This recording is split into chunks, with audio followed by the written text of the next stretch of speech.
আসানসোলের দুর্গাপুর এলাকায় বসবাসকারী ফুল বিক্রেতা ছোটন ঘোষের নাম এখন শুধু পশ্চিমবঙ্গেই নয়, দেশের গোটা প্রান্তে ছড়িয়ে পড়েছে।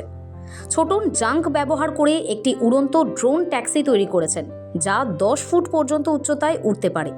আর অবিশ্বাস্য এই ড্রোন তৈরি করেই খবরের শিরোনামে রয়েছেন আসানসোলের ফুল বিক্রেতা ছোটন। এই ড্রোন ট্যাক্সিটি 15 থেকে 20 কিলোমিটার দূরত্ব অতিক্রম করতে পারে। এই ড্রোন ট্যাক্সিটি তৈরি করতে ছোটনের সময় লেগেছে মাত্র 20 থেকে 25 দিন। ড্রোনটি তৈরি করতে 3500 RPM মোটর, 450 ওয়াটের একটি কন্ট্রোলার, একটি 24 ভোল্টের ব্যাটারি, একটি স্লেটার, একটি মোটর সাইকেলের হ্যান্ডেল এবং একটি চাবি ব্যবহার করা হয়েছে। যদিও ড্রোনটি তৈরি করতে গিয়ে প্রথমবারে সফল হননি ছোটন, লাগাতার প্রচেষ্টার মাধ্যমেই সাফল্যের ছোঁয়া পেয়েছেন তিনি। তৈরি করেছেন উড়ন্ত ড্রোন ট্যাক্সি।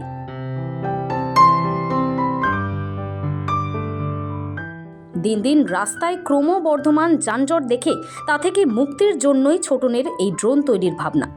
তিনি ভেবেছিলেন এমন কিছু তিনি উদ্ভাবন করবেন যা মানুষের মূল্যবান সময় বাঁচাতে পারে এবং মানুষ তাদের গন্তব্যে পৌঁছাতে পারে। এরপর ছোটন ফুল বিক্রি করে যে সমস্ত টাকা সঞ্চয় করেছিলেন তা তার উড়ন্ত ড্রোন ট্যাক্সি তৈরিতে বিনিয়োগ করেন এবং এর নাম দেন বাইক ড্রোন। ছোটন বলেন যে ড্রোন ট্যাক্সি তৈরি করতে কেবল সময় লাগবে না, অনেক টাকাও খরচ হবে, যা এখন তার কাছে নেই।